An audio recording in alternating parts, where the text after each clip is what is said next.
सच में यार आप बहुत प्यार करते हो। एक ना पीछे कमेंट आया था, तो वो कमेंट ये था, मैंने एक हुडी डाली थी येलो पता नहीं रेड कलर की। एक मैंने कमेंट जरूर रीड किया था, अब मुझे नहीं पता उसमें आपको कौन सी हुडी अच्छी लगी। तो एक भाई ने कमेंट किया था कि पाजी आपकी ये हुडी बहुत अच्छी लग रही है।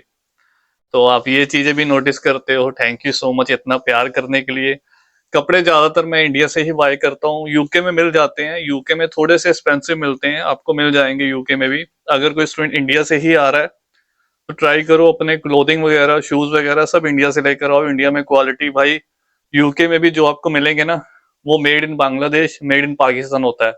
स्टूडेंट सोचते हैं कि हम प्राइमार्क जाएंगे, किसी स्टोर पे जाएंगे तो वहां से ले लेंगे। हाँ, अगर आपने ब्रांडेड लेने हैं तो वो अलग बात है, अगर आपके पास पैसे ज्यादा हैं।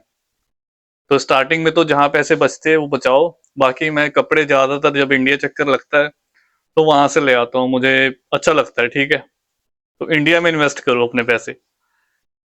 तो वीडियो ये बहुत इंपॉर्टेंट होने वाली है, वीडियो का टाइटल आपने देख लिया है।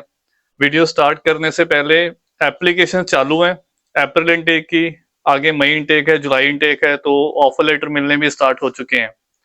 अगर कोई भी स्टूडेंट है जिसका अभी ऑफर लेटर नहीं आया, आप पता क्या करते हो, आप मेरे पास ना घूम के आते हो। आप पहले इधर उधर जाते हो एजेंटों के पास, जब आपका नहीं होता है, कुछ डेफर हो जाता है, किसी का कैश नहीं आता, किसी का इनटेक मिस हो जाता है, किसी का ऑफर नहीं आता, फिर आप लास्ट मोमेंट पे आके ना पाजी को कॉन्टेक्ट करते हैं। तो ऐसा मत करा करो, पहले ही आप एप्लीकेशन करवा लो। ठीक है, एप्लीकेशन करवा लो, एक बार ऑफर लेटर आ जाएगा फिर आप डिसाइड कर लेना कि आपने उधर से अप्लाई करना है जहां से आप अपने कंसल्टेंट से अप्लाई किया हुआ है। अगर आपने हमारे थ्रू प्रोसीड करना है आप डिसाइड कर लेना बाद में। आप एक बार 4-5 ऑफर लेटर आपके हाथ में होने चाहिए। और वो चीज बहुत इंपॉर्टेंट होती है कि आप यूनिवर्सिटी कैसे पिक करनी है, किसमें जाना है, कौन सी सिटी बेटर है। तो वो चीज भी ज्यादा इंपॉर्टेंट है, तो वो देखा करो, फिर आप आगे अपना प्रोसीड करा करो। ऐसा नहीं कि एजेंट ने बोल दिया एक ही यूनिवर्सिटी है तो एक ही में जाना है, वो चीज गलत हो जाती है। तो एजेंट आपको उसको चाहिए कि आपको एक लिस्ट दे दे, आप खुद उसमें से यूनिवर्सिटी चूज करो कि हाँ हम इसमें जाना चाहते हैं। आप अपनी एलिजिबिलिटी चेक करो, रिक्वायरमेंट चेक करो। अब मेरे जितने स्टूडेंट आते हैं, मेरे पास तो काफी सारी यूनिवर्सिटीज हैं, मैं उनको खुद ही लिस्ट भेज रहा हूँ, भाई ये लिस्ट है मेरे पास, तू जिसमें हाथ रखेगा हम तेरा उसमें करवा देंगे। बस शर्त ये है कि आपकी रिक्वायरमेंट आप मैच कर रहे हो सारी। अगर उसमें पीटी लिखा है कि 65 चाहिए तो आपके होने चाहिए 65। अगर उसमें लिखा है कि परसेंटेज आपकी 55 होनी चाहिए ग्रेजुएशन में, तो होनी चाहिए। फिर दुनिया की कोई भी ताकत आपको एडमिशन लेने से रोक नहीं सकती। अगर आपकी रिक्वायरमेंट नहीं मैच हो रही तो फिर ऑब्वियस है फिर नहीं हो पाएगा। तो हम किसी भी स्टूडेंट को ऐसे पर्टिकुलर फोर्स नहीं करते। हाँ, अगर कोई स्टूडेंट मेरे को पूछता है कि पाजी किस सिटी में जॉब ज्यादा मिल जाती है इजिली, या किस सिटी में ट्यूशन फीस वगैरह कम है किस यूनिवर्सिटी में, तो वो मैं एक पर्टिकुलर यूनिवर्सिटी सजेस्ट करता हूँ, वो डिपेंड करता है स्टूडेंट पे। तो आप मेरे को कॉन्टेक्ट कर सकते हो। फॉर्म मैंने आपको दे दिया डिस्क्रिप्शन में, स्टूडेंट वीजा एप्लीकेशन फॉर्म, वो आप फिल कर देना। अगर किसी ने पर्सनली मेरे साथ बात करनी है, वो लिंक भी मैंने दिया हुआ है, वो पेड रखा हुआ है, उसमें मैं अपना टाइम दे रहा हूँ भाई, बहुत बिजी चल रहा हूँ, एप्लीकेशन चालू है। और खैर अभी वीडियो पे आ जाते हैं। इसमें देखो यूके को, अब कुछ स्टूडेंट सोचेंगे कि यूके है जो यूरोप का तो पार्ट है नहीं, यूरोप से अलग हो चुका है, ब्रेग्जिट हो गया। देखो ब्रेग्जिट हो चुका है, शेंगन एरिया से अलग हो चुका है, शेंगन कंट्रीज में बिल्कुल नहीं आता अभी यूके। बट मैं कॉन्टिनेंट की बात करने लगा हूँ। तो जो कॉन्टिनेंट है ना, उसमें अपना यूके भी है। अगर आप मैप देखो तो यूरोप की बात और यूके की बात और डिफरेंट। ब्रेग्जिट के बाद ऑब्वियस है जो रूल्स एंड रेगुलेशन है वो डिफरेंट हो चुके हैं, डिफरेंस है, बहुत फर्क है। अभी आपको वीजा चाहिए, कोई यूरोप से यूके आ रहा है उसको भी वीजा चाहिए, यूके से यूरोप जा रहा है उसको भी वीजा चाहिए। और इम्पोर्ट एक्सपोर्ट जो भी ड्यूटीज वगैरह वो भी अभी बढ़ चुकी हैं, सब कुछ हो चुका है ना। तो इतना ईजी नहीं है, बट मैं एज ए यूरोप कॉन्टिनेंट लेकर चल रहा हूँ जिसमें यूके भी है और सारी नॉर्डिक कंट्रीज आ जाएंगी आपकी, जर्मनी बेल्जियम फ्रांस ये सब कंट्रीज भी आएंगी। तो आज मैं बात करने वाला हूँ कि सैलरी किस में ज्यादा बनती है। क्योंकि कुछ स्टूडेंट ऐसे हैं कि पाजी हमारा यूके का बजट नहीं है, हमारा आप इधर का करवा दो, यूरोप का या फिनलैंड का, कहीं भी है ना, यूरोप में हम चले जाएं। तो मैंने आपको पीछे भी बताया कि यूरोप में भी बहुत अच्छी अच्छी कंट्रीज है, पैसा बहुत बढ़िया बनता है। और वो अकेला फिनलैंड की बात नहीं है, पैसा पूरे यूरोप में ही बनता है। और वो मैं आपको कंट्रीज, अच्छी अच्छी कंट्रीज बता दूंगा। क्योंकि कुछ है स्टूडेंट जो इंटरेस्टेड है कि हम यूरोप में जाना चाहते हैं, अब जिनका देखो +2 के बाद गैप हो जाता है, अब वो बेचारे क्या करें, क्योंकि यूके तो लेता नहीं एडमिशन, है ना, उनको देता ही नहीं है। तो यूके अगर आप +2 के बाद तो 2-3 साल का गैप ही चलता है। अगर कोई +2 के बाद, मैं तो रिकमेंड नहीं करता इतनी फीस देकर आप आओ। +2 के बाद अगर आपका गैप है फिर आप यूरोप जा सकते हो। इटली देखो, इटली की एग्जांपल लेते हैं, इटली में फीस नहीं है, ट्यूशन फीस ही नहीं है। स्पेन में फीस कम है। तो वहां भी है, स्टूडेंट जाते हैं पढ़ने के लिए, अच्छे पैसे कमा रहे हैं, इंडिया से तो बेटर लाइफ है।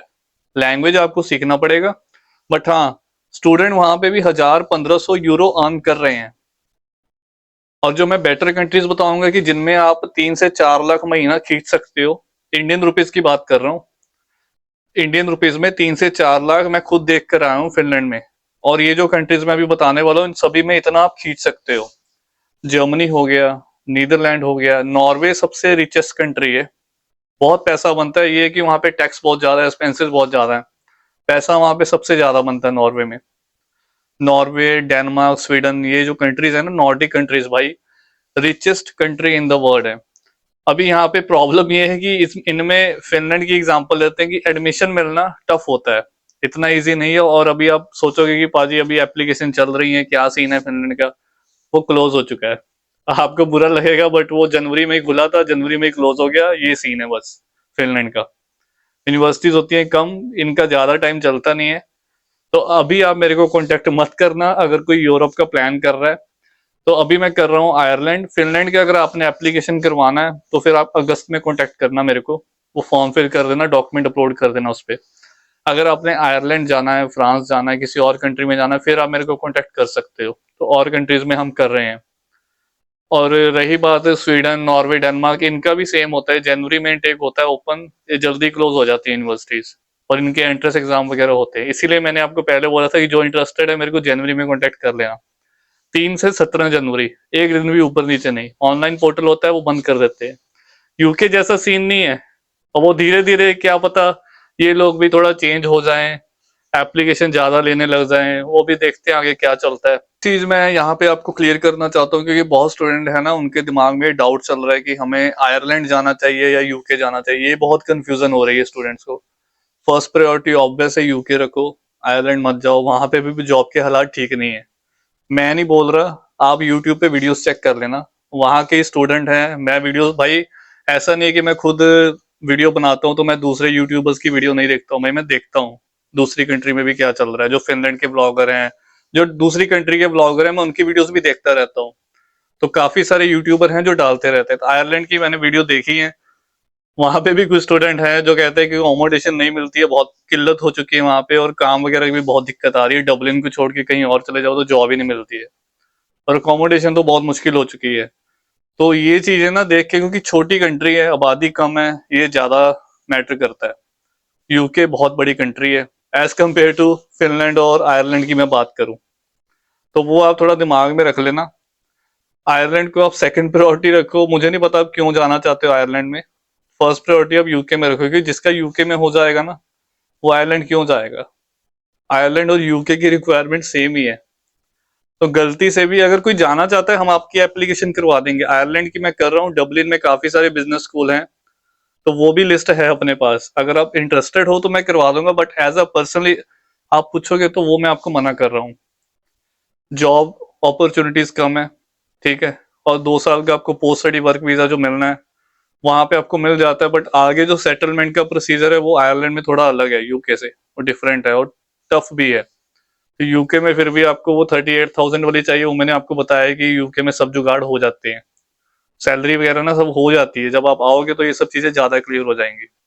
अब यहाँ पे एक और चीज, कोई स्टूडेंट अभी जर्मनी को और यूके को लेकर कंफ्यूज हो रखा है।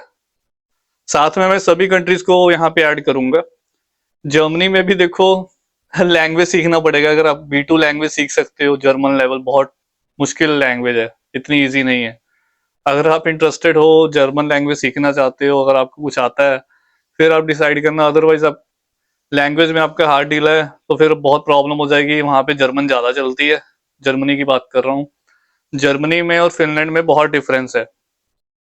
जर्मनी में फिनलैंड में बहुत डिफरेंस है। डिफरेंस ऐसे कि आप इंग्लिश लैंग्वेज में नॉर्वे, डेनमार्क, स्वीडन, फिनलैंड, ये 4 कंट्रीज बोली मैंने। आपको इंग्लिश लैंग्वेज आती है ना, आप चारों में सरवाइव कर लोगे। चारों में लिटरली 80% लोग वहां पे इंग्लिश बोलते हैं इन चारों कंट्रीज में, और मैं खुद देख के आया हूँ, और बहुत अच्छा एक्सपीरियंस रहा है। सारा कुछ आपके जो डॉक्यूमेंटेशन होती है ना, अकोमोडेशन, जो भी आपका, जो भी आपने आगे बैंकिंग अकाउंट वगैरह ओपन करना है, जो भी लीगल वर्क होता है ना, वो सारा आपका इंग्लिश में हो जाता है इन चारों कंट्रीज में। लाइसेंस का भी अगर बात करें, अगर आप जर्मनी में जाते हो, इटली में जाते हो, स्पेन में जाते हो, तो वहां पे आपको चाहिए होगी लैंग्वेज। तो यूके और जर्मनी, यहाँ भी अपनी फर्स्ट प्रायोरिटी क्या रखनी है आपने, यूके रखना। बाकी आपकी मर्जी है, जस्ट मैं आपको कंपैरिजन करके बता रहा हूँ, और पैसे सेम बनते हैं। पेपर वर्क जर्मनी में बहुत ज्यादा है।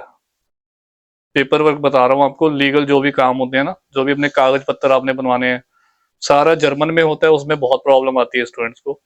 और वहां पे भी है यूट्यूबर जो वीडियोस डालते रहते हैं। जर्मनी में जाते हैं स्टूडेंट, जर्मनी में वो जाए जिसके पास ट्यूशन फीस के पैसे नहीं है। अगर तो आपके पास 10-15 लाख का बजट है तो आपका यूके का हो जाएगा। अगर आपके पास 10-15 लाख का बजट नहीं है, क्योंकि जर्मनी में ट्यूशन फीस नहीं है, अगर आप जर्मन लैंग्वेज सीखते हो, पब्लिक यूनिवर्सिटी में अप्लाई करते हो, मास्टर में आपको एडमिशन मिल जाता है, तो वहां पे कोई फीस नहीं आपको देनी होती। जर्मनी में आपको एडमिशन मिलता है, जस्ट आपको ब्लॉक्ड अकाउंट ओपन करना पड़ता है, और उसमें आपको 10,000 यूरो चाहिए। तो ये रहा जर्मनी का फंडा। इटली में भी फीस नहीं है, बट वहां पे सैलरी थोड़ी सी कम है जर्मनी से। तो इटली में भी आपको स्कॉलरशिप मिल जाती है 5,000 यूरो की। डॉक्यूमेंट ट्रांसलेट होते हैं, वो अटेस्ट करवाने पड़ते हैं, सारा कुछ होता है उसमें।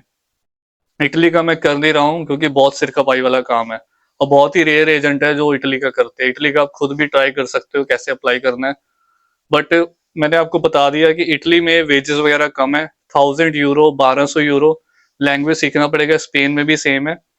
तो यूरोप में ही जाना है अगर आपने, तो ट्राई करो, फिनलैंड बेस्ट है।